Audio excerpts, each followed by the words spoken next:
How's it going, guys? And welcome to your Raw review. So I said I was going to do it. I said I was going to review the first Raw that was in front of a live audience. And so here we are.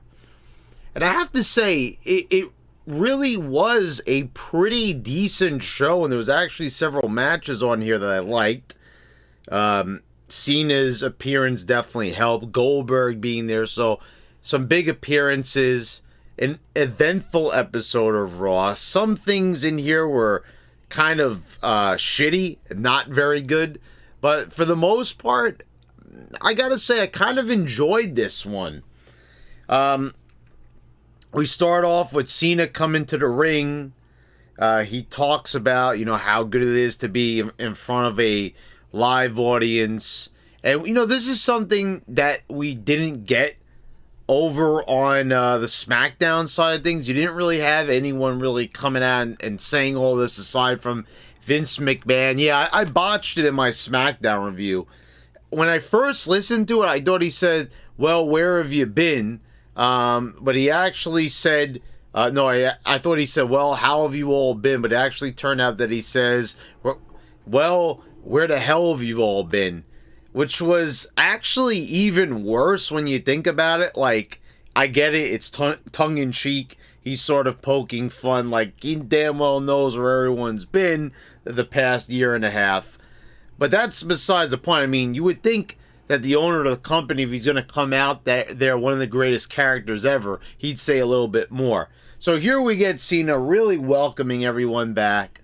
And, I thought, well, he's coming on Raw. Roman Reigns is not here, so why is he going to show up on here? But it turns out he's going to be on SmackDown, so it's okay. We get a moment. He talks about how he is going to be on SmackDown to confront Reigns.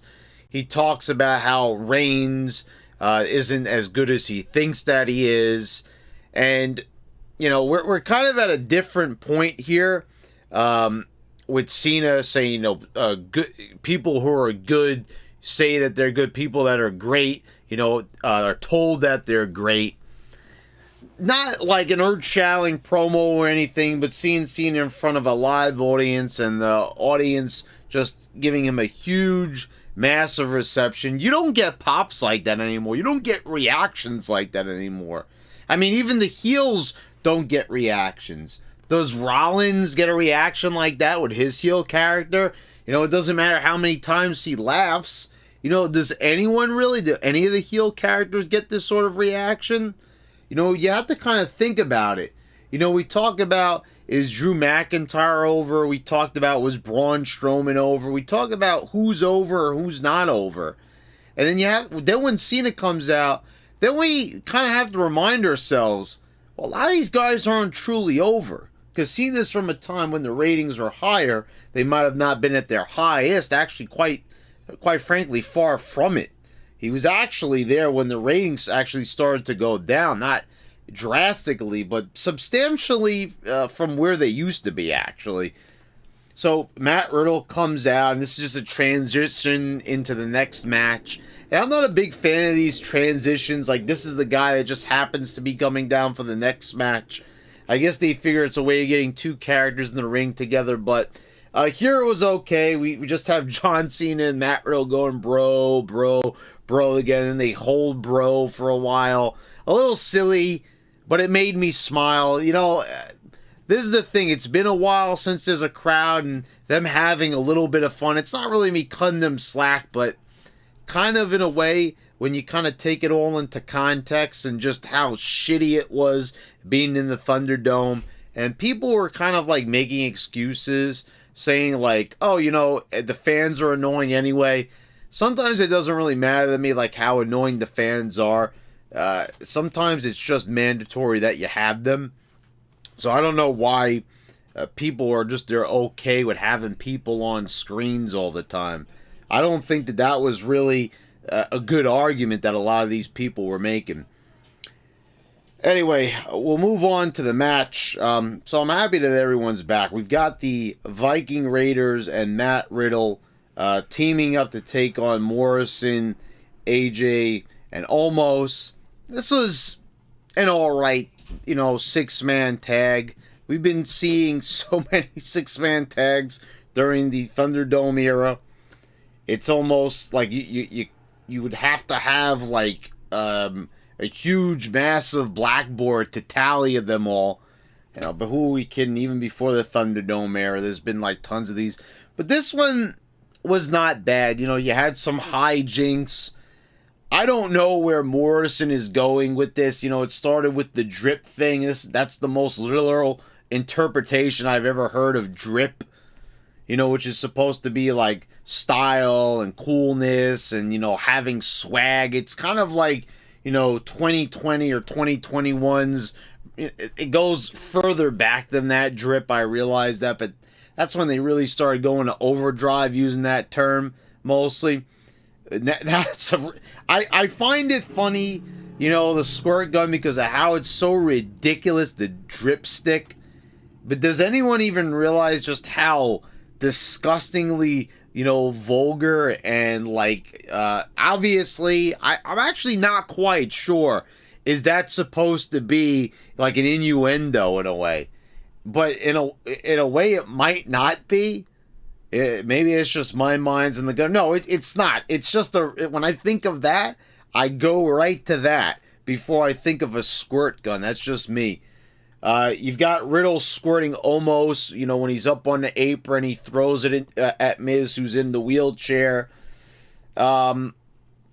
You know, there's a little bit of some people don't like this with Miz being in the wheelchair, you know, but I think if he's going to be injured, having him there, you know, is creative.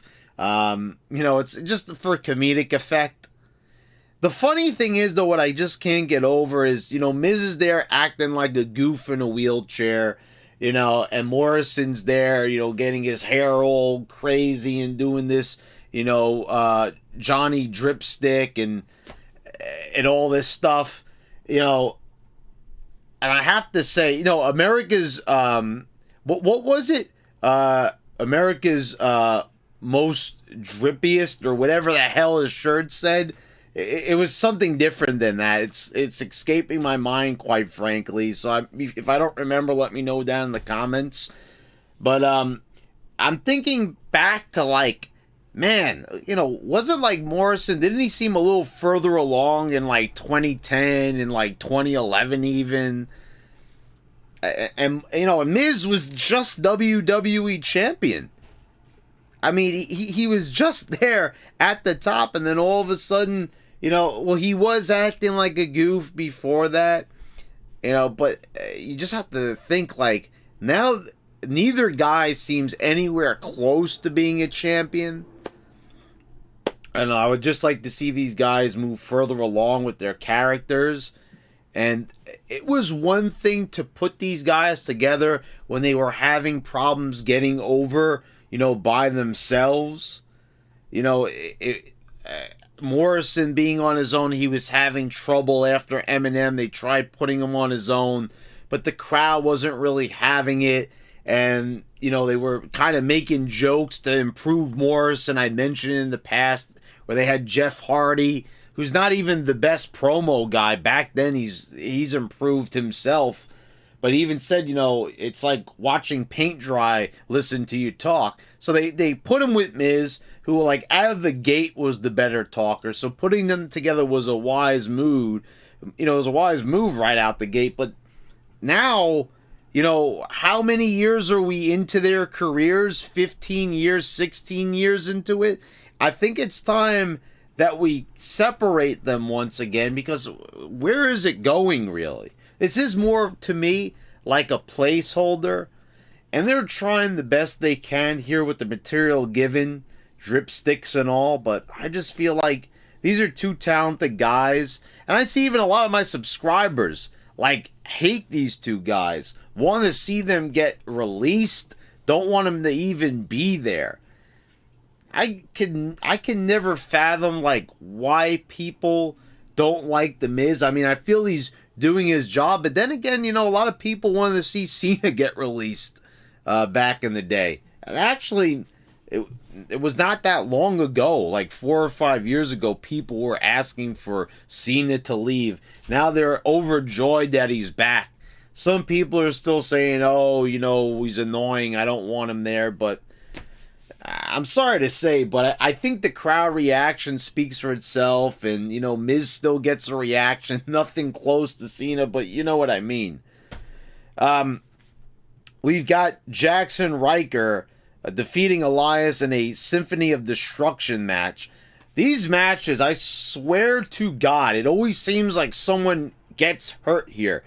Now, they kind of learned their lesson. They kind of gimmicked the piano a little bit, so that the top wasn't as, thick. It was kind of, you could tell that wasn't an original piano cover top, for the grand piano. Because remember when they slammed Murphy on there? How he got hurt, you could see him wincing in pain. We also had, I believe it was the last one that they did, was Jeff Hardy against Elias. And remember, he did the swanton to the outside. He almost hit his head on the steel steps. Thank God he didn't get a concussion or anything. He got out of that one pretty lucky. But this was a pretty enjoyable match. It really was. It was brutal. This concept with the weapons, to me, it's goofy. It really is. But you see a lot of these instruments, they can't gimmick. The bass was gimmicked. You saw the piano, but it was pretty brutal. The cymbals and stuff like that, the drum set, that's not gimmicked. You could see, they're really going into that. Jackson Ryker looks like a star. I'm not I like Otis's haircut. I'm not sure if I'm completely sold on Ryker's.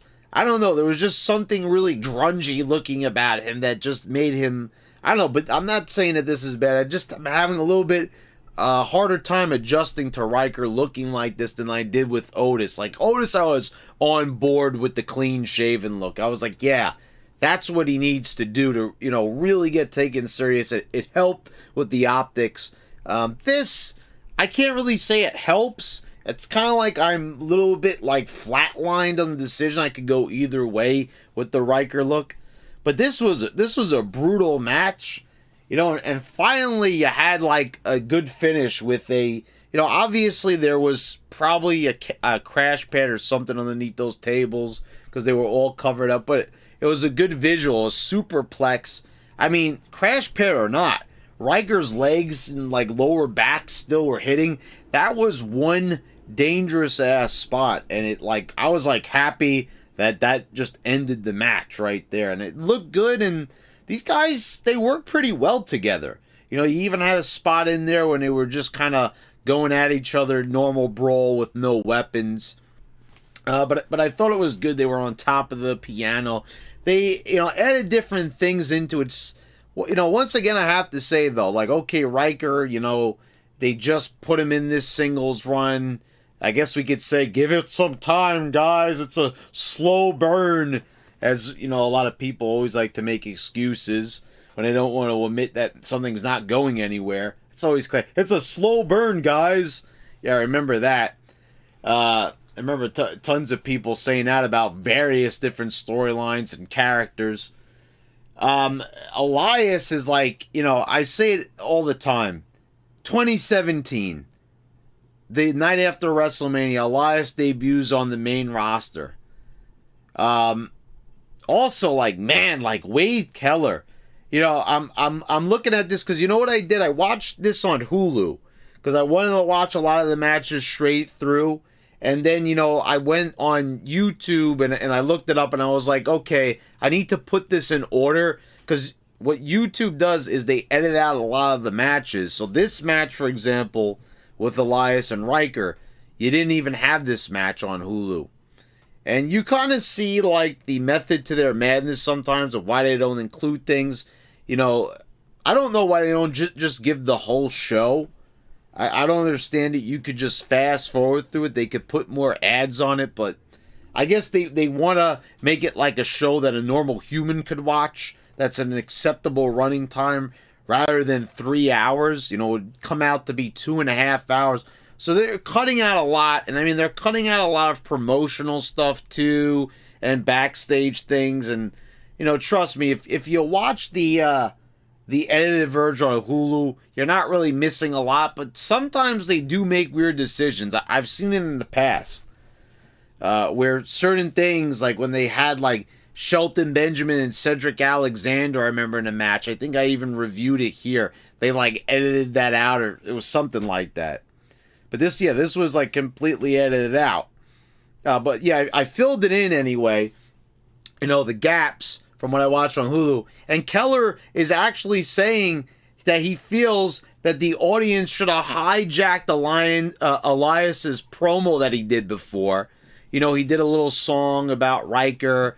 The crowd did Walk with Elias.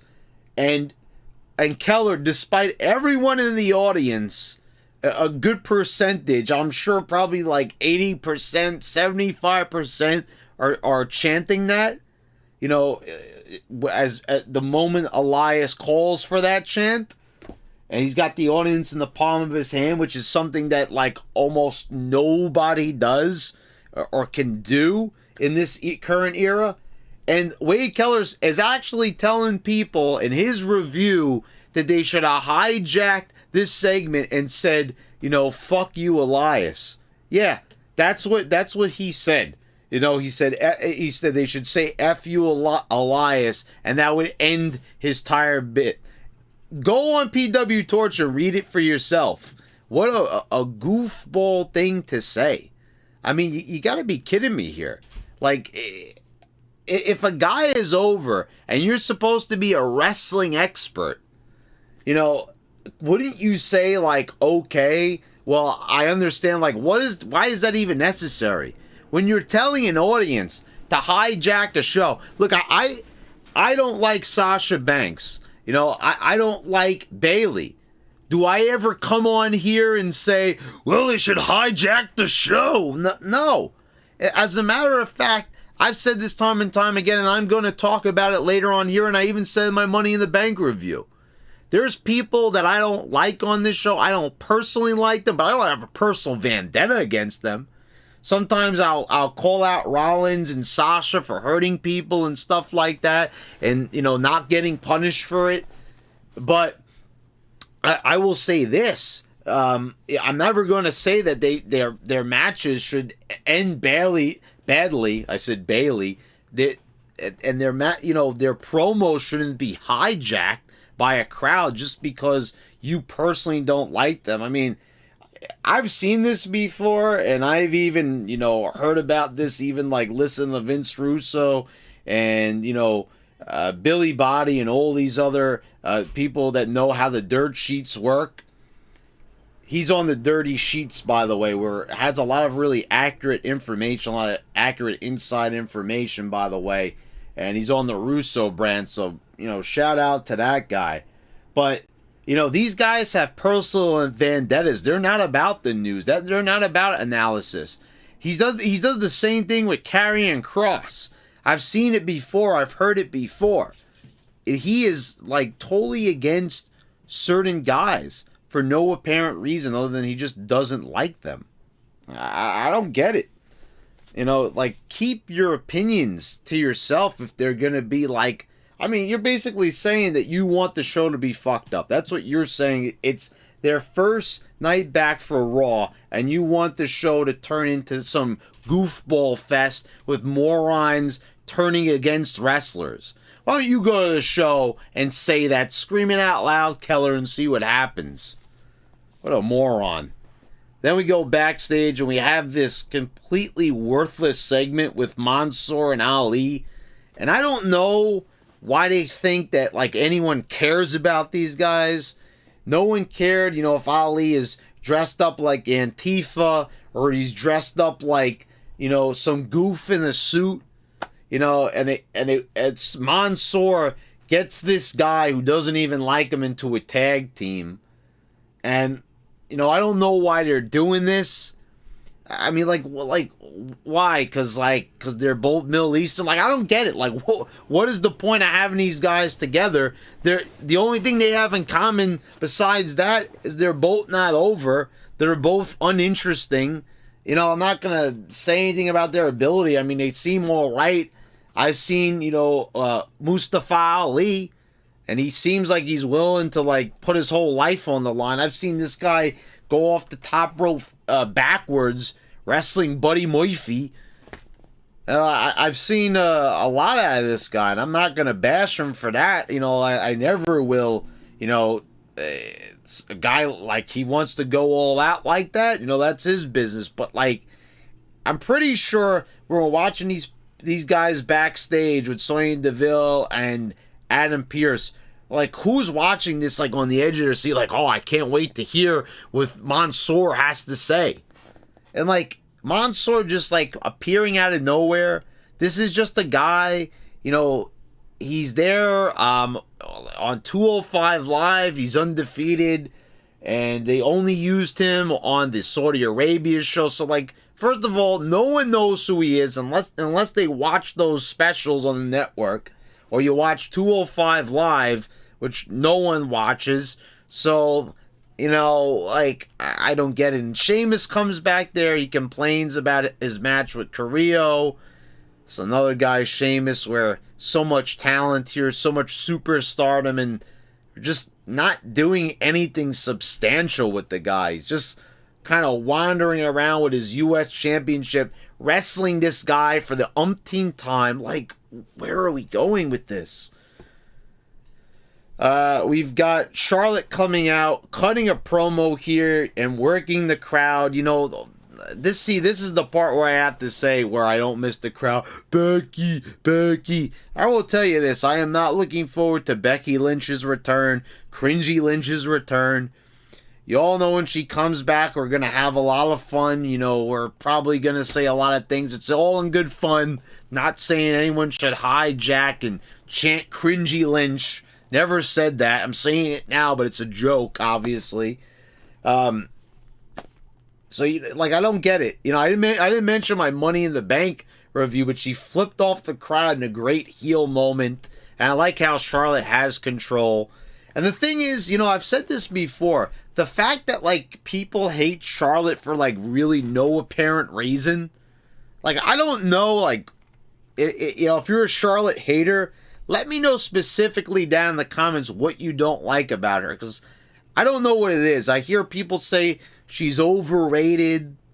I'm not saying she's one of the best of all time or anything. But when I look at the current, crop of wrestlers, I'd say she's better than Bianca Belair. She's better than Sasha. She's better than, like, a ton of these other ones. So I'm saying, like, at least Charlotte looks like a star. She carries herself like a star.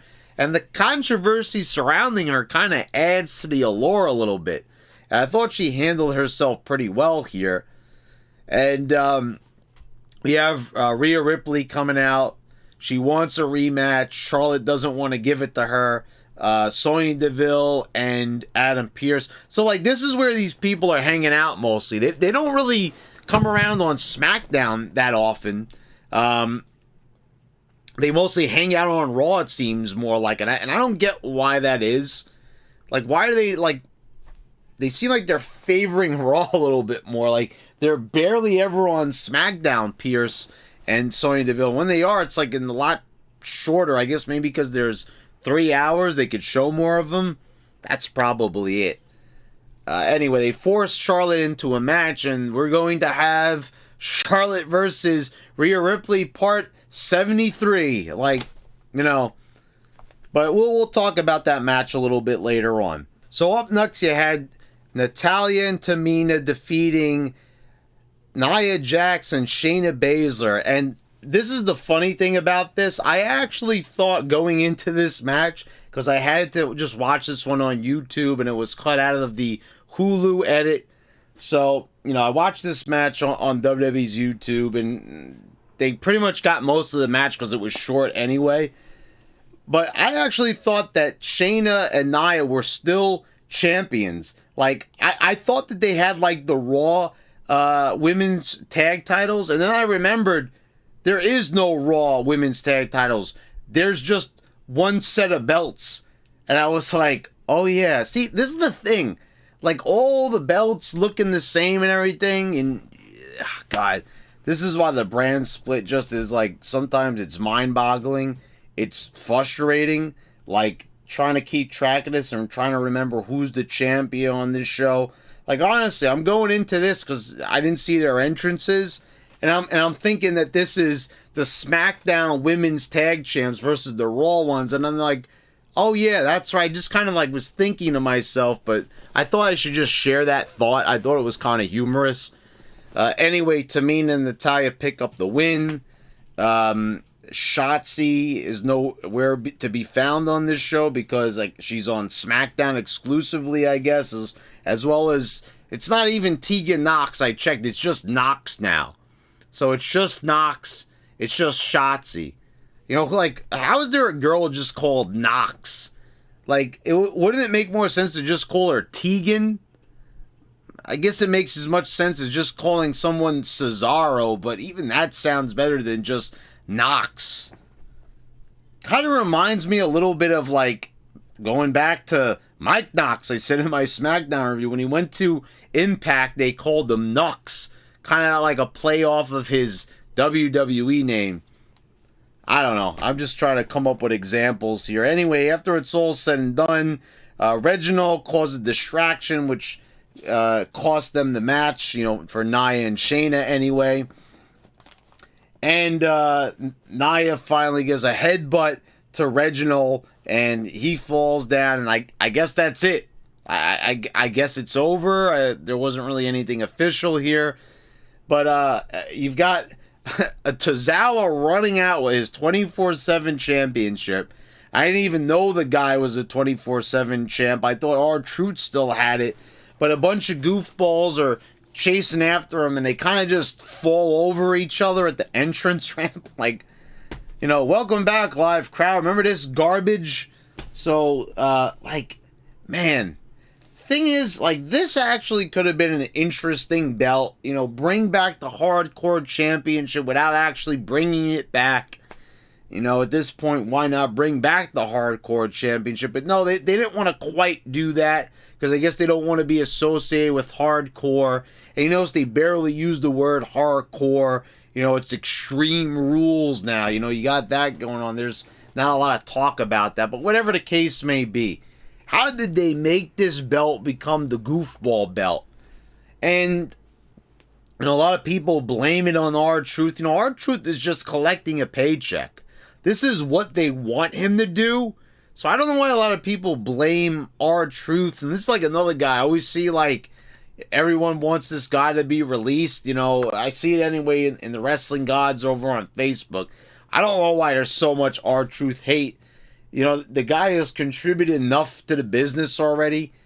Leave the guy alone. I mean, he's barely on TV. He didn't even appear here, R-Truth. But anyway, Reginald gets the win on Tozawa, and now he's the 24/7 champion. So now he can run around with all the other goofballs. So, you know, I guess they kind of gave up on this guy already. So now he could just, you know, chase R-Truth around the ring, and it's not even going to be on TV half the time. Anyway, we go to Sheamus as he defeats Humberto Carrillo.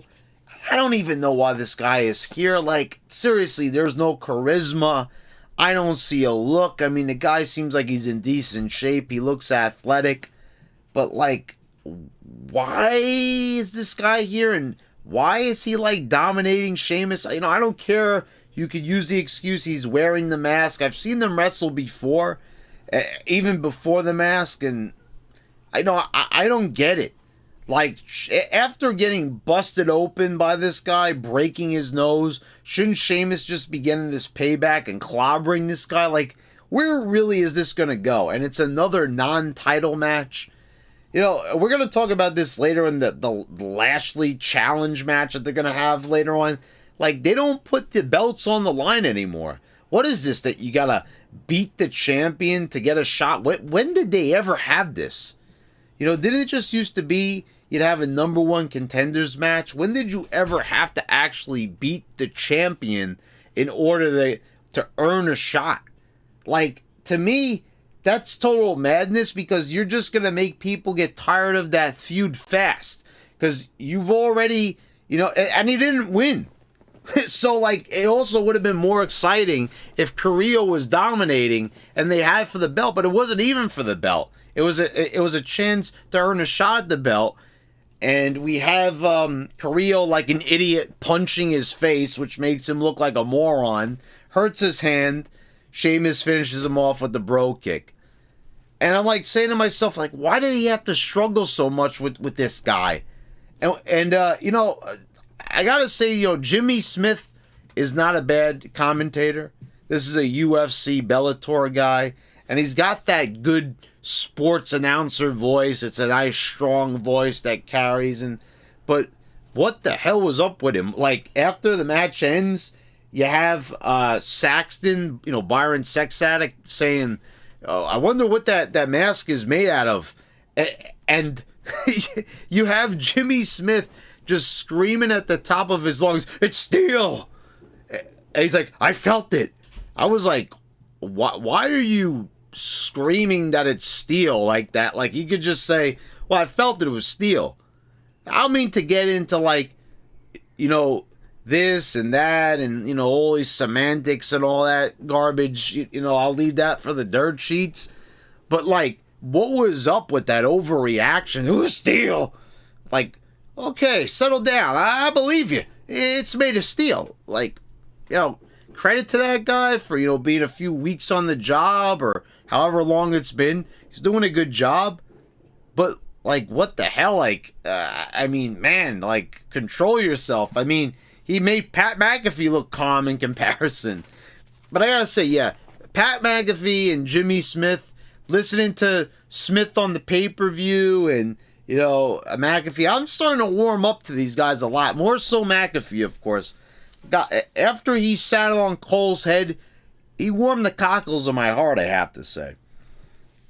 Okay, so now we've got the open challenge. MVP's cutting a promo, saying about getting back to business.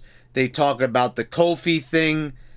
And the thing is, Kofi is nowhere to be found, which is just, like, strange. No comment or anything. It's not like he's dead. It's not like he's injured. Just got beat up at the pay-per-view. No comment from this guy. I'm actually not complaining. I will take a New Day-less, you know, episode of Raw any day of the week. Well, it's only on Monday, but you get my picture.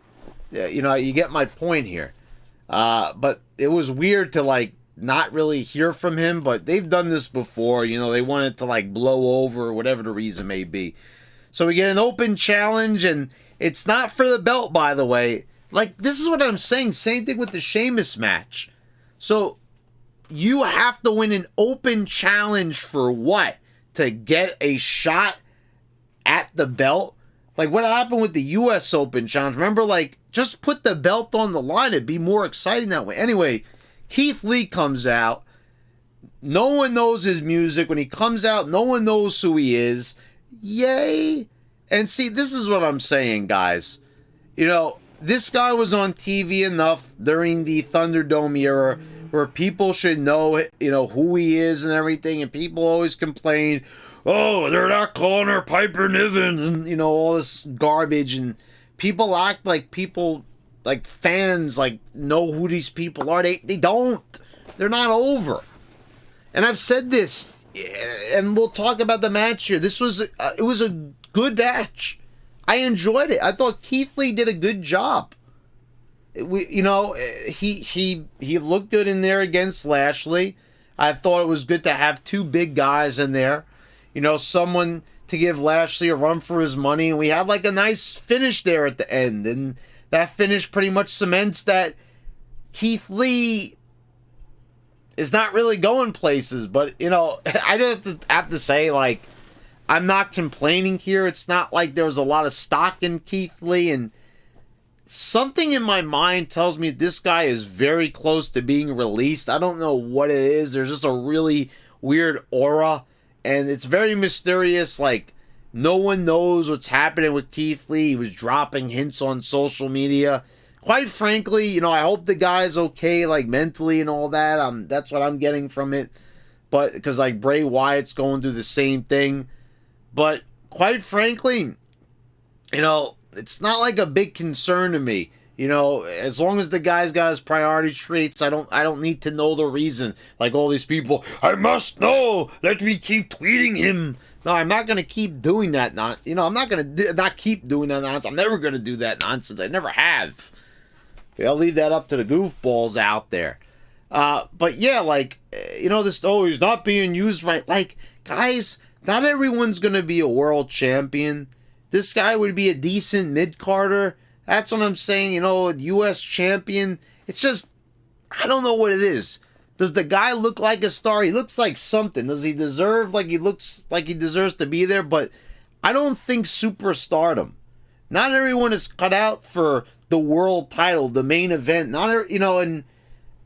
Let's remember, guys, we're talking about a guy who cuts a promo like this, like a real guy doing a really bad William Shatner impression.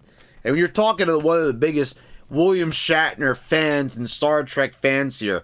But, you shouldn't be cutting a promo like that. If you want Shatner, book him for the show. You know what I mean? I'm sure he'll do it. But anyway, the match just, it kind of ends clean, and that's about it. They give Keith Lee a moment there where Lashley can't lock it in because Keith Lee is so wide. He can't put in the hurt lock. So that was kind of cool. But it was decent enough. People were like trashing this match just because. Guys, what did you want? Keith to win? I guess they could have had Lashley cheat to beat him, but then again, Lashley is a monster, so he really shouldn't have to, and Keith Lee really isn't in the position where he should be a threat. But then again, this is his first night back, so, I see where people are coming from, but I'm not really complaining. Anyway, after the match, Goldberg comes out, monstrous reaction. The smarks are crying their eyes out. Oh, Goldberg, just go away, please. I don't know about you guys, but I'm looking forward to this. Even if it is a 5-minute match and it's going to be spears and jackhammers and whatever, I hope we get a little bit more, but it's going to be a nice spectacle. Just seeing those guys dressed in their ring gear. Goldberg says, I'm next, instead of you're next. And it overmodulates the mic. I was like, oh! Wow, they couldn't even fix that audio mishap, even over on Hulu, which was hilarious. But anyway, hey, audio that's bad on Raw instead of SmackDown. Crazy, right? Anyway, I'm looking forward to this match. I don't know what's up with people. They want 5-star matches. Whatever happened to spectacle? Just say that we did it. I think it will look good. And can you deny that reaction?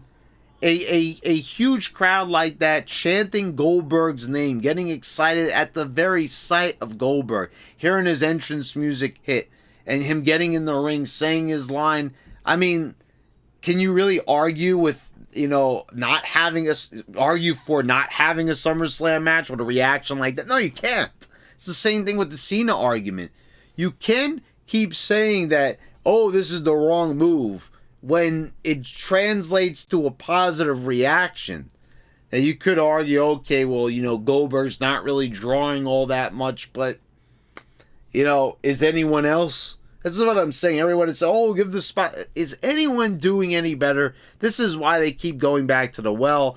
Now, it is their choice to, build stars, and they really should be doing this. But, if they're not, then we got to go back to these guys. And so if that's where we're at this point, I'm perfectly fine with it. We've got... we've got Drew McIntyre here. Well, first we've got Jinder Mahal in the ring, and I'm all for Jinder. I'm a big fan of Jinder. A lot of people hate Jinder, but this is one of the weirdest returns I've ever seen. He's been back for a few weeks, but I'm saying the whole feud with Drew McIntyre is a really weird feud. It's all about a text and a motorcycle ride. I'm like, what? This has got to be one of the worst. There's been worse, but I'm saying talk about not putting any thought into a storyline to start one up. I mean, this is kind of like having two guys pass each other at the entrance ramp, and a month later they have a match. I mean, come on. You wouldn't go on a motorcycle ride with me, and we used to be friends. Now my feelings are like, man, like, first of all, the 3MB connection thing, that's pretty much faded. They could have done that so much better, and I don't know. I mean, just talk about lame. It's Jinder's birthday, and there's going to be a celebration, but there's no celebration like there was on SmackDown when he was champ. Like, I don't know whether they're even playing that up, really, if there's not going to be any real celebration. And the thing about this promo, which is driving me crazy, is he keeps on pointing to the Titantron. Like, hey, let me show you what happened at the beginning of the feud. Well, let me show you what happened at Money in the Bank. And he screwed over Drew McIntyre, and I get the method to the man this year, because this way, he screwed Drew out of something, so now this kind of elevates, Jinder up to Drew's level, and now we could have the match, and I'm looking forward to the match, and I'm sure a lot of smarks are crying their eyes out and say they're wasting Drew at SummerSlam and all this, and, here's the thing also, this was Drew's return, which we're going to get to right now. So he comes in, he attacks everybody with a chair, comes out from behind, they turn around, they see Drew there. He traps Shanky, because Veer and Shanky are with him. He traps Shanky in the ring, hits the guy with the chair like 20 fucking times. I think it was more than that, because then you had Jimmy Smith comment that when he got a new chair, he hit him, I think, 19 times, unless that was added together from the previous chair. Whatever the case may be, this is all we get, is just like, remember the old phrase, and I've said it, less is more? After a while, I was like, okay, enough already. It's looking a little bit ridiculous. And it's not even the methodical chair shots, and it didn't look as good as, like, Austin against The Rock. It was just like, first of all, Drew right here, like, trapping the guy, and they're all looking, at him from the entrance ramp. Kind of reminded me of the same thing happening with Dominic, Ray, and Edge as Roman looks on from the entrance ramp and, like, not being the tough guy and going in there to save everybody, heel or not. But Drew looked kind of heelish here. He's getting his revenge, I get it, but he's like, acting like a madman. Like I just said, Stone Cold, that's what he did during his heel turn. So this, for the guy who's the world champion through the majority of the pandemic Thunderdome era, what a return, right? Like, no spotlight on this guy for Raw. You know what I mean? Like, this is his first Raw, his show that he spent all this time, and this is how he returns in this storyline, in this segment. He doesn't get to say a word after cutting promo after promo about the Loch Ness Monster and swords and stealing swords and the Loch Ness Monster's tooth. What the hell are they doing to this guy? Painting his face like Mel Gibson and Braveheart? Like what the hell? Like what's going on here? I mean, they didn't even start the guy off when he came in from NXT like this, like the super Scottish guy, and like, holy cannoli, holy shit! Like, you want to talk about, like, this is the guy that was just your world champion earlier in the year, and here we are, and like, what happened here? Like, they just really put this guy in a spot where, like, we don't even know who this guy is anymore. I mean, anyway, let's move on. I mean, just, Jinder is a promo master. I've said in the past, I praised this guy to the heavens back in 2017 with the great promos over on SmackDown during his world title reign when everyone was bashing the hell out of him. But this, hey, take a look at this, the PowerPoint presentation style promo. Like, what the hell? Like, come on. Like, these guys are better than this. Anyway, probably the weirdest thing ever. And I guess it's not that weird when you look up the history as I did. So Jeff Hardy makes his return, comes out to No More Words by End After. What's the name of the group again? End Ever After. So, this was it's a great song. I've got it on my WWE playlist as well as hundreds of other songs. But, this has always been a great theme for Jeff Hardy. And I'm happy that they gave this song to him back. A lot of people were asking for it, and it fits him. It's a good song. So he comes back, and, okay, I mean, that's a sign that there's something, but his opponent is Karrion Kross, Killer Kross, and I'm like, oh shit, here's his debut. So he comes out looking all badass. And you want to talk about stars. You want to talk about Keith Lee being world champion material? I give you Karrion Kross, ladies and gentlemen. Holy shit, this guy is just a beast. He just looks like someone who should be a star in 2021. I mean, this is a guy who's got the skills and everything. He's got the look. He's got everything going from the promo skills. I mean, he's the complete package. It's everything that you want in a star. And they have this match, and guess what, guys? He lost. He lost in his Raw debut. Like, okay. Now, I am happy that they had enough stock in Jeff Hardy to have him win here finally. I mean, he did get a few wins. He got some wins over Cedric Alexander, which doesn't mean anything. Okay, whatever. Fine. Perfect. But you could have Jeff Hardy go back to his old theme song and rev up with a win over someone else but Karrion Kross. Put Jeff Hardy over someone else. Why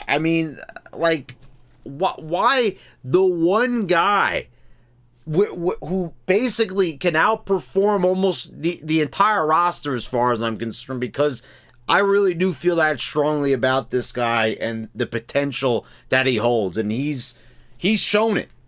And in fact, you want to know why this happened?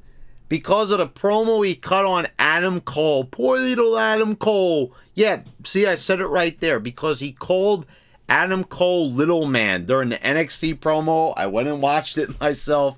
That is what's being reported on by Billy Body over on The Brand with Vince Russo. And the guy has been very accurate with a lot of his predictions. With a lot of his insider information saying predictions. That actually talking to wrestlers, getting the inside scoop, something that the dirt sheets don't do. This guy, he cut too good of a promo on Adam Cole where he exposed him. Meanwhile, Adam Cole there, with small arms, hasn't gone to the gym in 5 years, probably since he's been on the indies. This little schmucky looking guy. You got Rey Mysterio, who's shorter than Cole, who's jacked to the gills, who looks the part. I mean, I'm a short guy, but man, you gotta say, if you're gonna be in wrestling, you better work the fuck out. If you're gonna be there to be taken seriously. Just about almost everyone did back in the day. But Adam Cole says, in this promo, I'm when we get in the ring, and you're the muscle head, and I see people saying, oh, he owned Kross in that promo. I'm like, what are you people looking at? He made Adam Cole look like a tool. And that was the thing, because they have bullet points in NXT apparently, which I didn't know that. And they're allowed to, because the promos are still not good, because you have a lot of amateurish sounding promos no matter what, because people don't know how to obviously cut a promo with it. But Karrion Kross does, because he has experience in this field and he's a good talker. So he trashed Cole with the bullet points, and they're mad because he called him Little Man. Then you know what? Then maybe you shouldn't have a guy like this as your world champion, because it looks ridiculous. And I'm looking at these guys toe to toe, and when I looked at Randy Orton and Rey Mysterio toe to toe, I looked like, well, Rey's jacked, so he kind of has a chance. I look at Karrion Kross, and it looks like a little goofball. He even called him a greasy, like, gas station attendant. And I'm like, oh, man. So he's being punished because he cut a promo and he shouldn't have said that. Oh, he hurt Cole's feelings. He made him look bad. Then maybe Cole should do a little bit better with his promo. And he says, he basically said he's not a good wrestler. So there's that. I mean, you're not a good wrestler versus, Karrion just basically speaking the truth about him, which was just hilarious. And someone who, like, thinks that Adam Cole is overrated since I've seen him in Ring of Honor, seen him perform live, and the guy was always overrated. He's the master of the false finish, wrestling these completely unrealistic matches. That's what this guy is. He's just an indie goofball. You want to talk about overrated? I mean, seriously, you've got people talking about this guy's overrated and this one's overrated. And meanwhile, you have Adam Cole here getting a free ride on the overrated claims. No one says anything about this guy. No one says a damn thing about how he carries himself. I mean, come on. Anyway, a lot of problems here. So you've got Hardy also getting the win here with his feet on the ropes. He's a baby face, so he's cheating to win. Now you could say, okay, well, Kross, got beat because Jeff had his feet on the ropes. But why does he have his feet on the ropes? Why are we having this match in the first place? Jeff is in no position, at this stage. He's a legend without a doubt, but he hasn't been in any position to get the win over Karrion Kross with the way they've been treating him. So it makes it look extra bad that he's getting beat by Jeff Hardy. If it was beat by someone else, but this is his debut, for God's sakes. And I'm so sick of this. We got to send a message. All the politics being played out on TV for all to see. I'm so sick and tired of it. I mean, just, do what you got to do. Find the guy a couple of thousand and move on. Why do we have to butcher the guy's debut? Oh, just stop calling him Little Man. Well, stop booking all the indie schmucks on NXT. It's not Karrion Kross's fault that he looks like $1 million and he looks like $2. Come on now. Anyway, so we'll move on. So this actually, for a short match, it was good. Decent enough. It didn't look bad, at least, which I guess was good. But the overall surrounding premise was not good, obviously. In my opinion, anyway. Then we have Alexa's Playground. We've got Eva Marie and Dewdrop. And this does nothing for me. It's just like, it's very awkward. Like, okay, like, what are we doing here? Eva shows up. She makes fun of the doll. She trips on her way out. She tells, Dewdrop not to interact with Alexa. And, I'm like, okay. Like where, like, what happened with Eva Marie's debut? Like, where are we going with this? I mean, you've got a hot mama here. And all we could do is this. And to me, like, the Alexa Bliss thing has gone off the rails. Now they're bringing back Lily. Lily is back after, disappearing after that debacle with Shayna Baszler. Remember that garbage? Remember that way they went off the air with Raw about a month or so ago? All right, well, now we're back to Lily again. So I guess the hypnosis and, all this other stuff and trying to get the briefcase to come down from the ceiling is not working. So it's back to the doll. And like I said, Eva trips on her way out. They made like Lily was doing that. And Alexis said like something wasn't on the floor. But I rewound it. What was on the floor? Was there like a groove on the floor that like wasn't there before apparently? I mean, wouldn't it have made more sense to put something there that wasn't there previously? Wouldn't that make a little bit more sense? But no, there's like just basically flat ground from all I'm seeing. So that just looked weird to me. I'm like, okay, did I miss something? If you're making me rewind the show, like, you've already lost me once I got to do that. But yeah, I'm rewinding it, and I'm still not seeing it. Okay. Well, anyway, let's move on to the main event. We've got Charlotte and Rhea Ripley, and just like Money in the Bank, I got to say, like, I'm not a big Rhea Ripley fan. I don't like her look. I think it's the most hideous look known to man, basically, as far as wrestling goes anyway. I'm like, ugh, every single time I look at her. And I'm like, okay. But remember what I said at the beginning of the review? How I'm gonna basically call a spade a spade. When something's good, I'm gonna say it's good. And Charlotte and Rhea Ripley work really well together. And this was another solid match. It truly was. It was solid, guys. I don't mean to sound like a dirt sheet here, but it was a good match. And Rhea was selling her leg pretty well. And I don't know what happened at the end after the DQ when Charlotte hits her with the belt.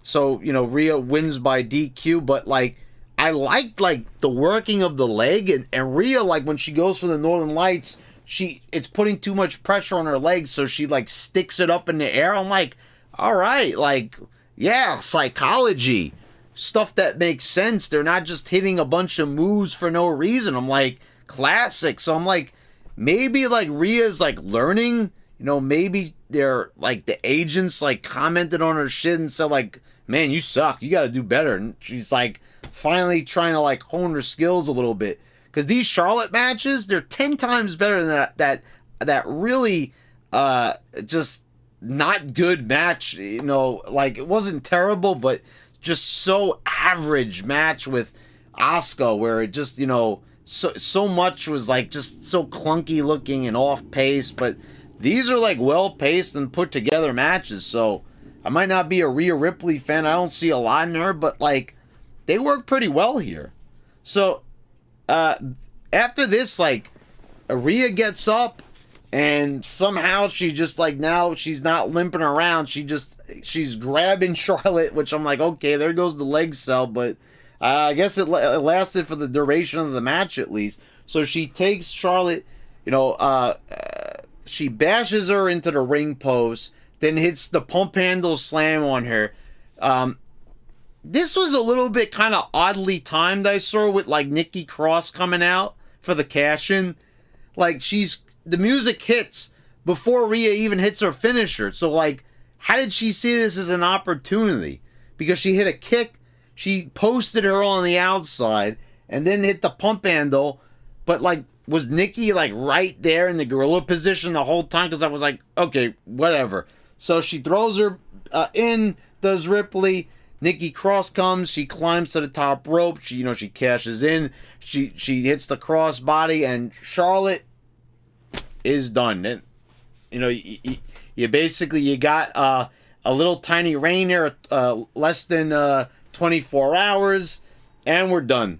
Charlotte's 11th reign is over, said and done with, and Nikki Cross is your new Raw Women's Champion.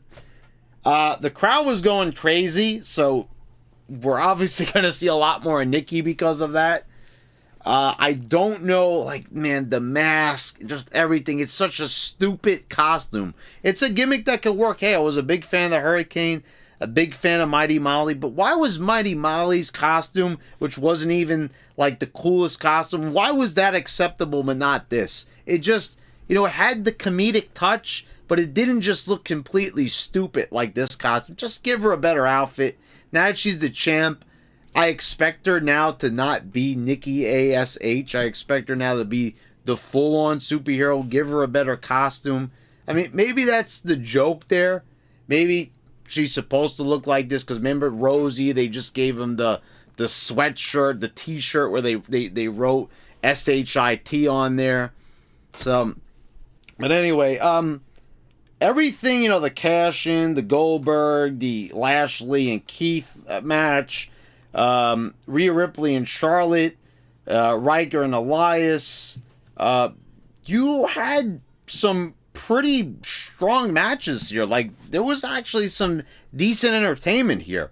Cena kicking things off, a big pop, you know, a little bit of humor there with Riddle. So, you know, I was pretty entertained through this show. So I would say it was a pretty decent show. You know, I always complain that Raw is too long, and, you know, even trying to find the matches and to try to give you guys a more full review. This was a longer review because I watched the whole thing of Raw. I watched it all through. I filled in the gaps with Hulu. So there you go, guys. Let me know, what did you think down in the comments down below. Did you enjoy it? Did you hate it? I'm sure there's going to be a lot of people that hate it, but probably a lot of people that enjoyed it too. A lot of people, there was actually a little bit more to like about this than SmackDown, to be quite honest, and in some respects. I really did like the 6-man tag that opened the show. I don't think anything quite got to that level on this show, but there was just more. Anyway, guys, I hope you all enjoyed the review. Please subscribe if you haven't already. Click the bells to get all notifications when I post all my new videos. I want to thank all my patrons for your continued support. Thanks again, guys. I'll see you next time.